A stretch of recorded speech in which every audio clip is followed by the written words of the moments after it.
नमस्कार दोस्तों, स्वागत है आप सभी का एकाक्ष ट्यूटोरियल्स पर। मैं हूं गौरव। आज के वीडियो में हम उत्तर प्रदेश विधानसभा सचिवालय के द्वारा जो विभिन्न पदों के लिए वैकेंसी जारी की गई हैं उनके संबंध में बात करेंगे और जो विज्ञापन है उसके बारे में हम बात करेंगे। तो चलिए वीडियो को शुरू करते हैं। इससे पहले कि वीडियो को शुरू करें, आपसे रिक्वेस्ट है, यदि वीडियो पसंद आए तो चैनल को सब्सक्राइब कीजिए, वीडियो को शेयर कीजिए और एकाक्ष ट्यूटोरियल्स पर करंट अफेयर्स, सामान्य अध्ययन, बैंकिंग एग्ज़ाम की तैयारी के लिए आप चैनल को सब्सक्राइब कर सकते हैं। और प्लेलिस्ट बनी हुई है सामान्य अध्ययन की, हिस्ट्री की, करंट अफेयर्स की और पिछले वर्षों में बैंकिंग में क्वेश्चंस की भी प्लेलिस्ट बनी हुई है। उनसे आप महत्वपूर्ण प्रश्नों का अभ्यास कर सकते हैं। तो चलिए वीडियो को शुरू करते हैं।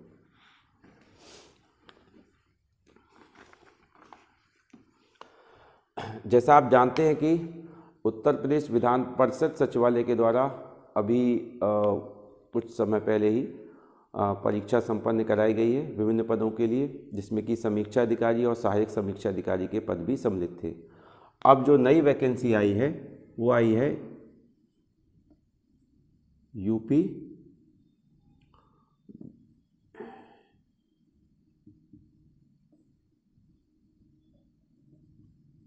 विधानसभा सचिवालय। ठीक है,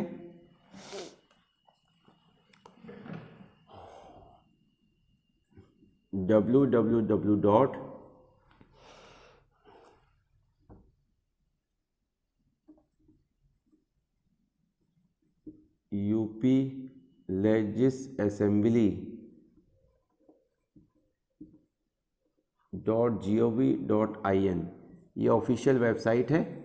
इस पर जाकर आप विज्ञापन को पूरी तरह से पढ़ लीजिए, पूरा विज्ञापन एक बार, और उसके बाद यदि आप एलिजिबल हों अप्लाई करने के लिए तो आप अप्लाई कर सकते हैं।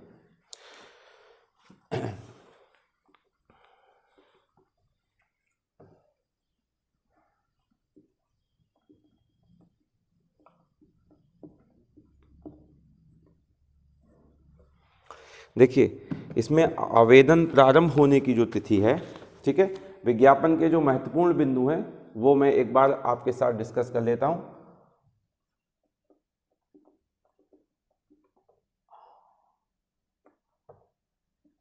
आवेदन करने की प्रारंभ होने की जो तिथि है, डेट है, वो है 8 दिसंबर 2020।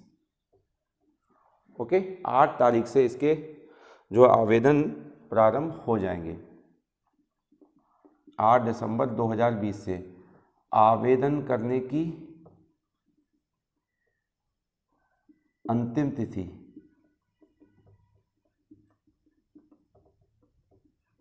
7 जनवरी 2021।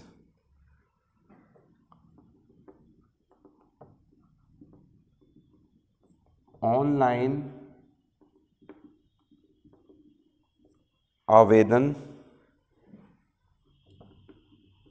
पत्र स्वीकार करने की अंतिम तिथि ये भी कितनी है, 7 जनवरी 2021। 7 जनवरी 2021 तक आप ऑनलाइन आवेदन पत्र जो है आपके वो स्वीकार किए जाएंगे और आवेदन शुल्क जमा करने की अंतिम तिथि भी 7 जनवरी 2021 है। ठीक है, एज की बात करें तो एज मिनिमम 21 ईयर और मैक्सिमम 40 इयर्स है। ठीक है, ये सामान्य एज है। श्रेणीवार जो छूट मिलती है कैटेगरी वाइज उसको आप देख सकते हैं एडवर्टाइजमेंट में। ठीक है, और विभिन्न पदों के लिए एज भी अलग अलग है। जैसे कि आरओ के लिए और ARO के लिए 21 से 40 वर्ष ही है। RO के लिए मिनिमम 21 और मैक्सिमम 40 वर्ष है। और ये 1 जुलाई 2020 को मिनिमम एज आपकी 21 वर्ष होनी चाहिए और मैक्सिमम 40।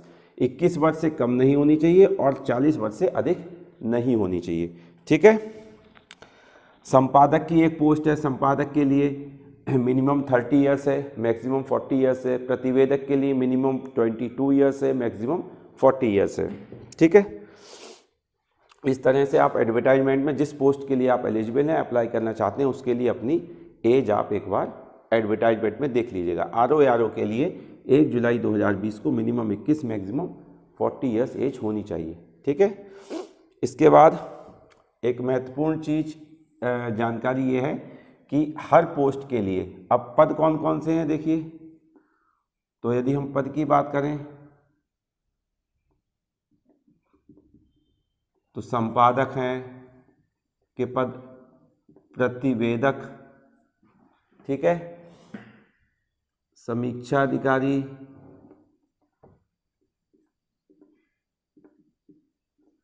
सहायक समीक्षा अधिकारी,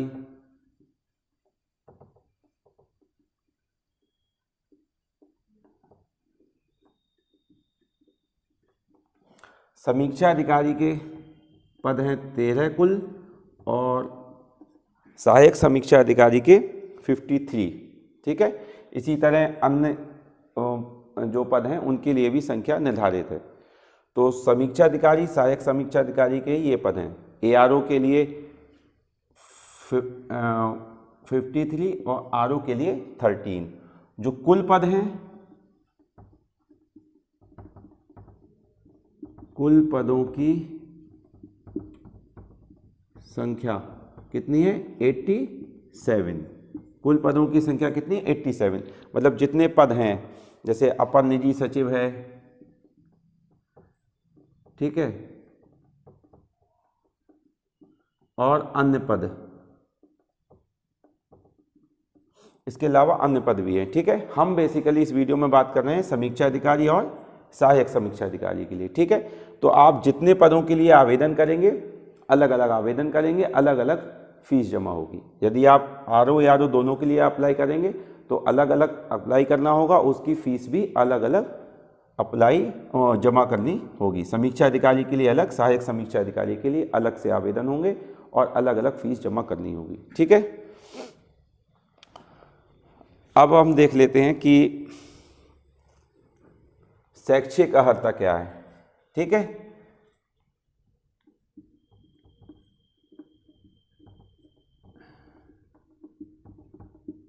शैक्षिक अर्हता, एजुकेशनल क्वालिफिकेशन। ठीक है। तो RO की यदि हम बात करें तो RO के लिए सरकार द्वारा मान्यता प्राप्त, ठीक है,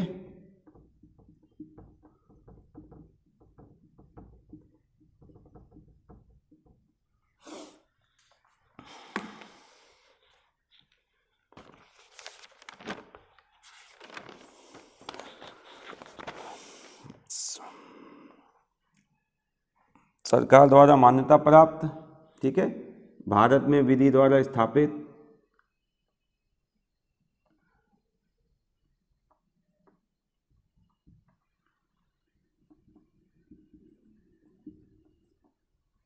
ठीक है, किसी विश्वविद्यालय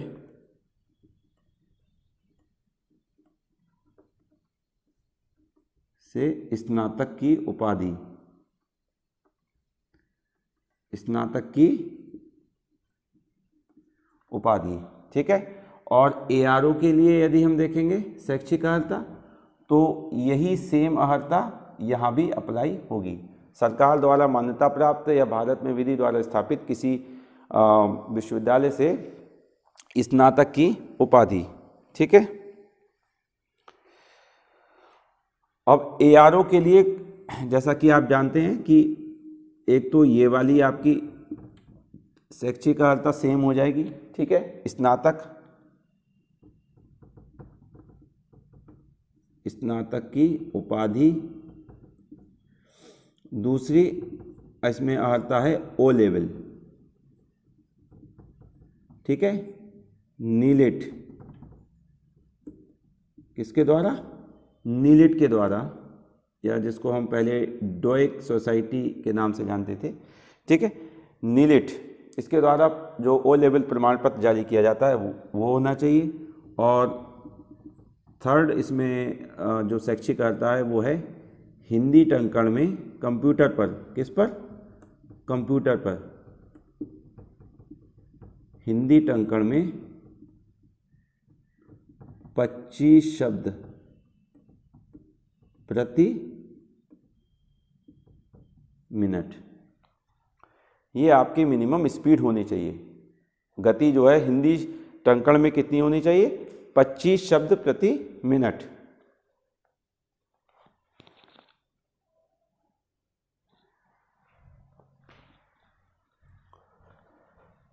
तो 25 शब्द प्रति मिनट की इसमें गति होनी चाहिए। और अंग्रेजी टाइपिंग में ये कंप्यूटर पे होगी, किस पर होगी? कंप्यूटर पे। और अंग्रेजी टाइपिंग वालों को अधिमान दिया जाएगा, जिनको अंग्रेजी टाइपिंग का ज्ञान है, अंग्रेजी टाइपिंग कर सकते हैं, उनको अधिमान दिया जाएगा, ठीक है, ओके।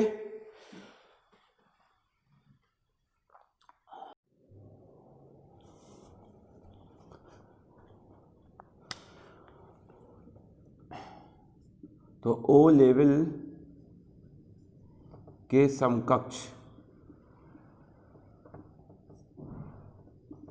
ओ लेवल के समकक्ष क्या अर्हता जो है आपके पास होनी चाहिए? तो ओ लेवल के समकक्ष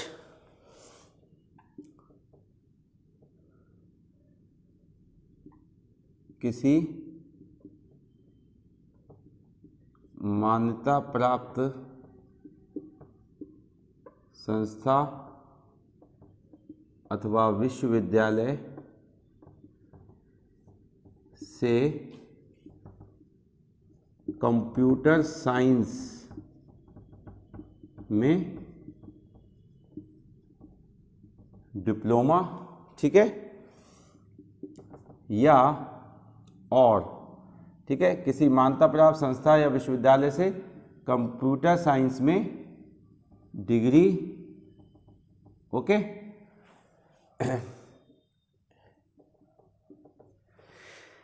या जो है कंप्यूटर में उच्च योग्यता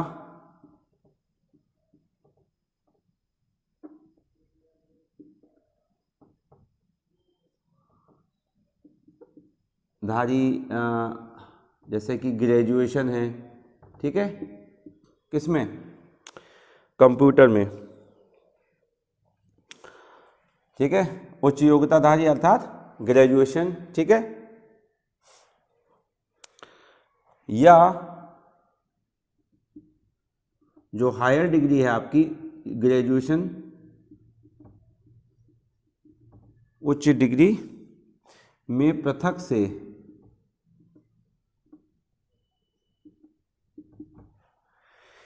एक विषय के रूप में, ठीक है, सब्जेक्ट के रूप में कंप्यूटर साइंस विषय,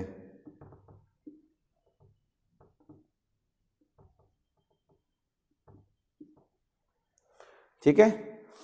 तो ओ लेवल के समकक्ष आपके पास यदि ओ लेवल नहीं है, नीलेट द्वारा जो प्रदान किया जाता है प्रमाण पत्र, तो ओ लेवल नहीं है यदि आपके पास, तो मान्यता प्राप्त संस्था या विश्वविद्यालय से कंप्यूटर साइंस में डिप्लोमा हो, या मान्यता प्राप्त संस्था या विश्वविद्यालय से कंप्यूटर साइंस में डिग्री हो, या कंप्यूटर में कोई उच्च योग्यता जैसे कि ग्रेजुएशन या हायर डिग्री में, अर्थात ग्रेजुएशन में एक विषय के रूप में कंप्यूटर साइंस आपके पास अलग से हो। तो उच्च योग्यता का यहाँ पर जो मतलब है वो है ग्रेजुएशन, ठीक है, या अपर डिग्री, मतलब जो है ऊंची डिग्री आपके पास, हायर डिग्री हम कह सकते हैं, ठीक है, वो होनी चाहिए। अब देख लेते हैं हम एग्ज़ाम का पैटर्न, ठीक है। एग्ज़ाम का पैटर्न वही है जो उत्तर प्रदेश विधान परिषद सचिवालय आरओ एआरओ की परीक्षा में था, ठीक है। लगभग वही पैटर्न और वही सिलेबस है, ठीक है, कोई उसमें बहुत ज़्यादा चेंजेस नहीं है।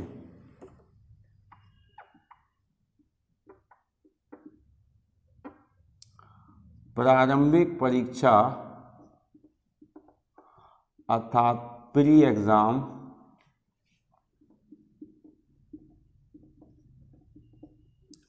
पैटर्न की यदि हम बात करें तो सामान्य अध्ययन, सामान्य हिंदी, 2 प्रश्न पत्र होंगे 2 भाग में, ठीक है, ये भाग 1 और ये भाग 2, ठीक है।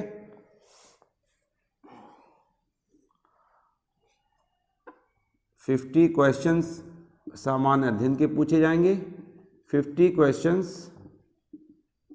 सामान्य हिंदी से पूछे जाएंगे, ठीक है, और 50 अंक इनके होंगे और 50 सामान्य अध्ययन के प्रश्नों के, और 50 अंक जो है टोटल वो सामान्य हिंदी के जो अंक होंगे वो होंगे। और अवधि जो है, टाइम पीरियड जो है वो 120 मिनट या 2 घंटा हम कह सकते हैं। 2 घंटे में आपको ये 100 क्वेश्चन करने होंगे, ठीक है। टोटल क्वेश्चंस कितने हैं? 100। टोटल मार्क्स कितने? 100 क्वेश्चंस, ठीक है, 100 क्वेश्चन 100 मार्क्स के। तो सामान्य अध्ययन और सामान्य हिंदी, ठीक है, जो प्रश्न पत्र होगा उसका पहला भाग सामान्य अध्ययन, दूसरा भाग सामान्य हिंदी। अब हिंदी का सिलेबस मैं आपको बता देता हूं क्या होगा। ये एग्जाम का पैटर्न है, प्री एग्जाम का। किसका? प्री एग्जाम का, आरओ या आरओ। ये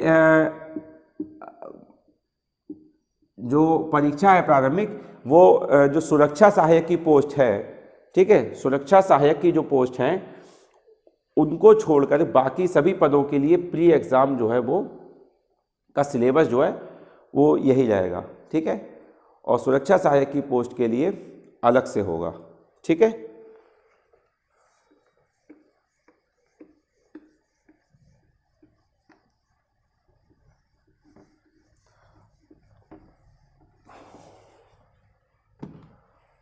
अब सामान्य हिंदी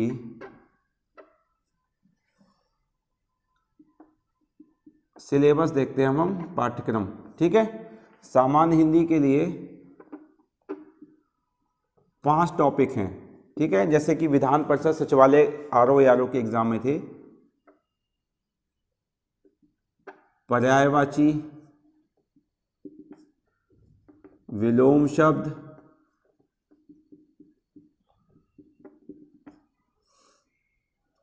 वाक्य एवं वर्तनी शुद्धि,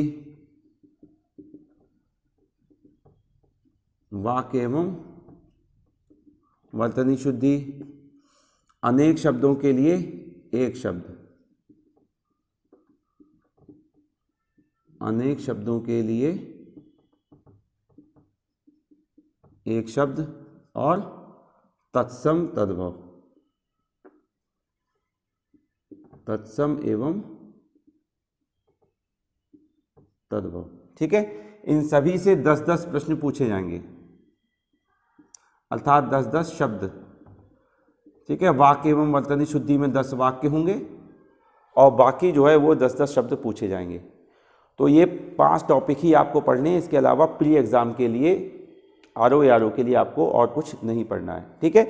एडवर्टाइजमेंट आप ऑफिशियल वेबसाइट पे एक बार पूरा पढ़ लें, तभी अप्लाई करें, और जिस पद के लिए अप्लाई करें उसका सिलेबस आप एडवर्टाइजमेंट में देख लें। मैं यहाँ पर आपको विशेष रूप से आरओ यारो का जो सिलेबस है वो डिस्कस कर रहा हूँ। प्री एग्जाम का जो सिलेबस है वो सेम रहेगा, सुरक्षा सहायक के पदों को छोड़कर बाकी सभी पदों के लिए प्री एग्जाम का जो पैटर्न है 50 क्वेश्चन जीएस के और 50 क्वेश्चन सामान्य हिंदी के, ठीक है, वो सेम रहेगा, केवल सुरक्षा सहायक के पद को छोड़कर बाकी सभी पदों के लिए, और उसका सिलेबस ये रहेगा, ठीक है। अब हम देख लेते हैं सामान्य अध्ययन का। ये 5 टॉपिक आपको पढ़ने, पर्यायवाची, विलोम शब्द, तत्सम तद्भव, अनेक शब्दों के लिए एक शब्द, और वाक्य एवं वर्तनी शुद्धि, ठीक है, वाक्य एवं वर्तनी शुद्धि, ओके। अब सिलेबस हम देख लेते हैं सामान्य अध्ययन के लिए।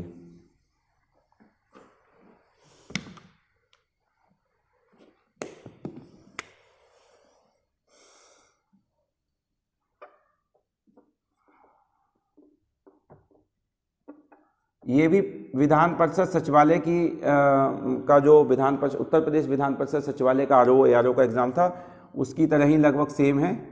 सामान्य विज्ञान, ओके।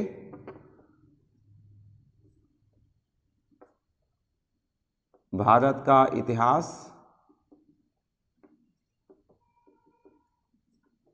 और भारतीय राष्ट्रीय आंदोलन,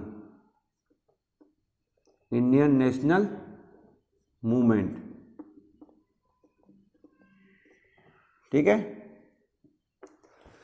तीसरा इसमें रहेगा भारत एवं विश्व का भूगोल,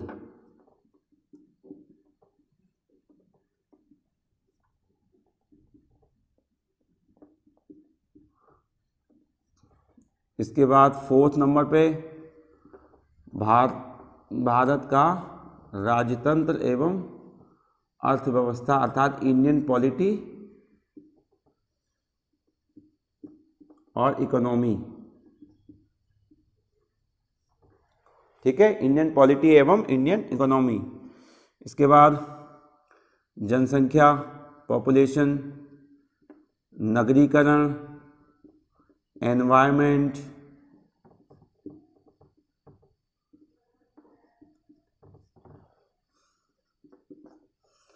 इसके बाद भारतीय कृषि, वाणिज्य, व्यापार, ठीक है। करंट अफेयर्स राष्ट्रीय और अंतर्राष्ट्रीय दोनों, जब आपका एग्जाम हो उससे लगभग 10 दिन 15 दिन पहले तक का करंट अफेयर्स। और सामान्य बौद्धिक क्षमता अर्थात जनरल इंटेलिजेंस, सामान्य बौद्धिक क्षमता। तो ये प्रश्न हैं जो टॉपिक हैं, इन टॉपिक से आपसे सामान्य अध्ययन में प्रश्न पूछे जाएंगे। किस टॉपिक से कितने प्रश्न पूछे जाएंगे ये कुछ नहीं कहा जा सकता, लेकिन करंट अफेयर्स आपको अच्छी तरह तैयार करना है, ठीक है। और 50 क्वेश्चन टोटल पूछे जाएंगे। अब मैं आपको एक ज़रूरी सूचना दे दूं कि एकाक्ष ट्यूटोरियल्स पर हमारे चैनल पर आपको करंट अफेयर्स की प्लेलिस्ट बनी हुई है, सामान्य अध्ययन के प्रश्नों की प्लेलिस्ट बनी हुई है, वहाँ से आप महत्वपूर्ण प्रश्नों का अभ्यास कर सकते हैं। 1 लाइनर क्विज, ठीक है, 1 लाइनर क्विज, ठीक है, 1 लाइनर क्विज। इसमें आपको ऑप्शंस नहीं देते हैं हम, केवल आपको आंसर बताना होता है। इसके माध्यम से आप अपनी तैयारी को वास्तविक रूप से परख सकते हैं। तो ये भी प्लेलिस्ट के माध्यम से उसमें दी गई है एकाक्ष ट्यूटोरियल्स पर, वहाँ पर जाकर आप इसको देख सकते हैं। और आगे भी हम देंगे सामान्य अध्ययन के वीडियोस, आगे भी देंगे, करंट अफेयर्स के वीडियोस भी आपको मिलेंगे। सामान्य अध्ययन के वीडियो में स्टैटिक जीके के भी जो है क्वेश्चंस वो इंक्लूड रहते हैं, क्योंकि ये जो टॉपिक है आपका भारतीय कृषि और वाणिज्य, इसमें से काफ़ी क्वेश्चन स्टैटिक जीके और करंट अफेयर्स के मिलाकर जो है उसमें पूछ लिए जाते हैं।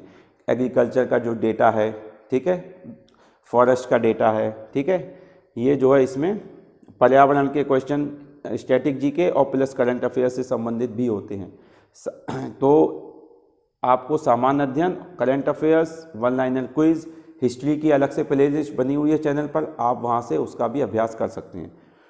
तो आरओ के एग्ज़ाम की तैयारी के लिए आप एकाक्ष ट्यूटोरियल्स को सब्सक्राइब कीजिए और अप्लाई करने से पहले एक बार अपनी एलिजिबिलिटी चेक कर लीजिए, एज कितनी है, शैक्षिक अर्हता क्या है आपके पास, ठीक है, तभी आप अप्लाई कीजिए। और एक पद जितने पदों के लिए आप अप्लाई करेंगे उनके लिए अलग अलग फ़ीस जमा होगी, ठीक है, अलग अलग अप्लाई करेंगे। और मेंस का सिलेबस हम बाद में डिस्कस करेंगे, प्री एग्ज़ाम जब हो जाएगा, ठीक है। मेंस का सिलेबस भी लगभग यही है, कुछ टॉपिक का अंतर है हिंदी में और सामान्य अध्ययन में, ठीक है। जैसे कि यहाँ पर उत्तर प्रदेश का अलग से टॉपिक नहीं दिया हुआ है, वैसे पूछा जा सकता है, वहाँ पर एक अलग से टॉपिक दिया हुआ है। जैसे कि मेंस का सिलेबस यदि आप देखेंगे तो मेंस के सिलेबस में यूपी की शिक्षा, संस्कृति, कृषि, उद्योग, व्यापार, सामाजिक प्रथाएं, ये अलग से एक टॉपिक है मेंस के सिलेबस में, सामान्य अध्ययन में, ठीक है, आरओ। और मेंस के सिलेबस में सामान्य हिंदी में भी एक अलग से टॉपिक है विशेष एवं विशेषण, ठीक है। जो 5 टॉपिक मैंने आपको अभी बताए उनके अलावा एक छठा टॉपिक है, उस छठे टॉपिक का नाम है विशेष एवं विशेषण। तो हिंदी में 60 क्वेश्चन मेंस में आएंगे, ठीक है। अभी मैं आपको शॉर्ट में बता देता हूँ मेंस एग्जाम के लिए, ठीक है। Mains exam RO, okay. Mains exam का सिलेबस हर पद के लिए अलग दिया हुआ है एडवर्टाइजमेंट में। तो मेंस एग्जाम के लिए जीएस जो है 140 क्वेश्चंस और सामान्य हिंदी 60 क्वेश्चंस पूछे जाएंगे। तो सामान्य हिंदी में 6 टॉपिक हैं, 5 टॉपिक जो अभी मैंने आपको प्री एग्जाम के लिए बताए और एक टॉपिक विशेष एवं विशेषण का होगा। जीएस में यही सिलेबस है लगभग, एक मैंने आपको बताया यूपी का अलग से टॉपिक उसमें है, वो है, और प्लस भारत के संविधान के प्रमुख प्रावधान, विशेष रूप से विधानमंडलों का गठन और विधानमंडलों की कार्य प्रक्रिया, ये एक अलग से टॉपिक उसमें सिलेबस में मेंस एग्जाम के सिलेबस में दिया हुआ है, ठीक है फ्रेंड्स। तो एकाक्ष ट्यूटोरियल्स को सब्सक्राइब कीजिए। एसबीआई की तैयारी के लिए भी हम वीडियो दे रहे हैं, फाइनेंशियल और बैंकिंग अवेयरनेस के लिए आप एकाक्ष ट्यूटोरियल्स पर उसका भी अभ्यास कर सकते हैं। और प्रीवियस ईयर्स एग्जाम्स में, बैंक एग्जाम्स में जो क्वेश्चंस पूछे गए हैं डेटा इंटरप्रिटेशन के, उसके भी वीडियोस प्लेलिस्ट के माध्यम से एकाक्ष ट्यूटोरियल्स पर उपलब्ध हैं। तो यदि आपको वीडियो पसंद आया हो तो वीडियो को शेयर कीजिए और ऑफिशियल वेबसाइट पर एक बार एडवर्टाइजमेंट को पढ़ के ही आप अप्लाई करें, ठीक है। ये थी आवश्यक सूचना। तो मिलते हैं हम अगले वीडियो में, तब तक के लिए धन्यवाद।